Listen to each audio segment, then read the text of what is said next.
سلسله شروع وه. شیخ صاحب محترم زمونږ نن دا سوال لري چې آیا سپین ږیرې ته رنګ ورکول دا څنګه سپین ویښتو ته؟ وعلیکم السلام ورحمت الله. د محترم حضرت ورور سوال لا دی چې ږیرې ته رنګ ورکول لا به څنګه وي؟ نو رنګ ورکول خو نبي صلی الله علیه وسلم دې باندې امر کړی چې تاسو ږیرې ته رنګ ورکئ، او نبي صلی الله علیه وسلم ته د ابوبکر لنو پلار راوستل شو، ابو قحافه. مسلم کې روایت دغه ویلې د ږیرې ته رنګ ورکئ خو تور نه به ځان وساتئ.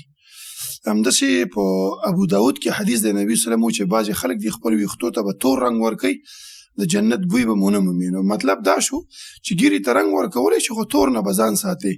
وسمه جایز دی، دا یو رقم تیږه او دا به د نکریزو سره مکس شوه دا به ورکوله، خو تور رنګ تک تور رنګ دې نه منع ده.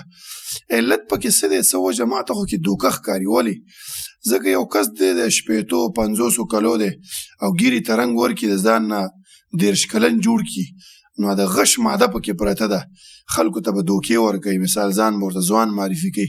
صرف په یو څو ځایو کې بعضې علما لیکي چې دا جواز لري که یو کس تور ویښته مثال سپینو ویښتو ته تور رنګ ورکو.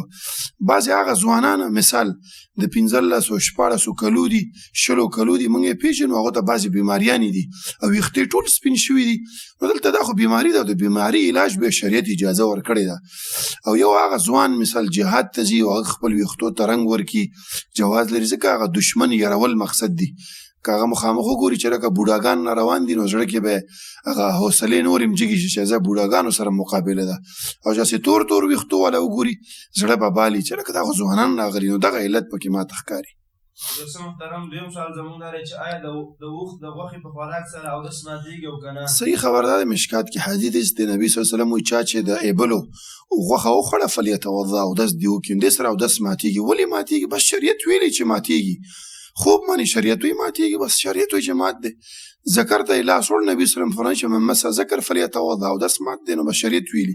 بعضې علما لیکي چې د اوښ کې د شیطاني صفات دي، نو هغه چې ته وخورې په تا کې هغه راځي. والله اعلم څومره حقیقت لري، خو اوښ غوښه باندې اودس ماتېږي.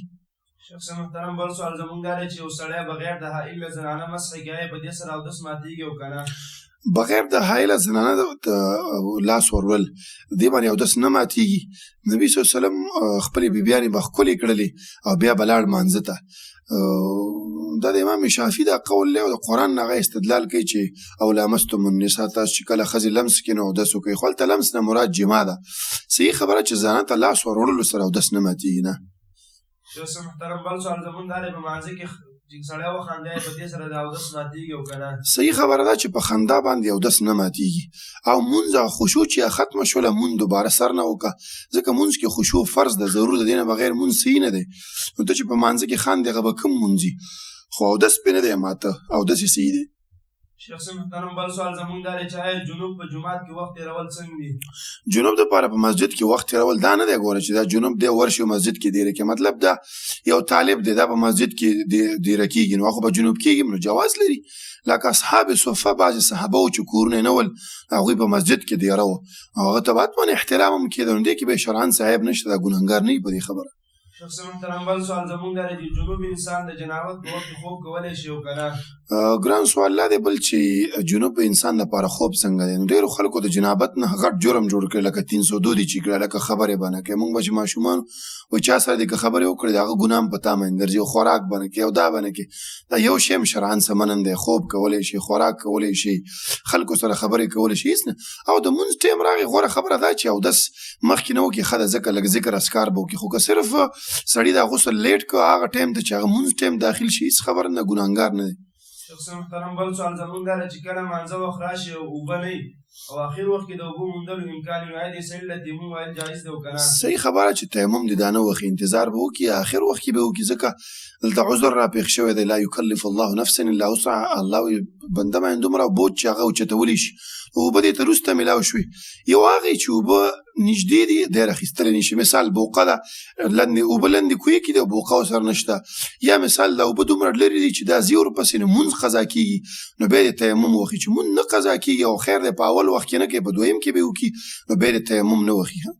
شخص محترم بل سوال زمونږ دا دی چې آیا حامله زنانه باندې حیض راځي او که نه؟ صحیح خبره چې حامله زنانه باندې حیض نه راځي، هغه باندې چې کومه وینه راځي هغه به د حیض وینه نه وي. مطلب دا چې کله زنانه ماشوم په خېټه باندې شو هغه باندې وینه راغله نو هغه به مونځ نه پرېږدي، هغه به مونځ کوي ځکه هغه د حیض وینه نه وي، هغه د رحم نه بس کوم رګ مګ بش کېدلی هغه وینه به وي نو هغه مونځ او دا د هغه به بالکل سي. چې ښځه حامله شوه هغه مونځ به نه پرېږدي، مونځ به کوي. شخص محترم بل سوال زمونږ دا دی چې یوه زنانه چې حیض وي هغې سره خاوند په یوه کمبلې بسترې کې څملاستلی شي او که نه؟ دې کې شرعاً صاحب نشته چې یو سړی خپلې ښځې سره په یو کمبل کې بستره کې څملي د حیض په حالت کې. نبي صلی الله علیه وسلم صحابه ته چې فصنع کل شیء، هر کار کوئ الا النکاح، بس جما به نه کوئ. نو په حیض په حالت کې زنانه سره جما نشي کولی، نور که هغه بدن دی ښکل که یو ځای ورسره څملاستلی دې کې صاحب نشته. په مشکات کې حدیث نبي صلی الله علیه وسلم بی عایشه نه فرمایي وای ما حیض ما ته رسیده و نبی صلی الله علیه وسلم سره به یو ځای دا کېده مطلب بستره او دې کې نو دې کې شرعاً څه د ګناه خبره نه ده، ښځه او خاوند یو ځای ودې کېدلی شي او جما به نه کوي.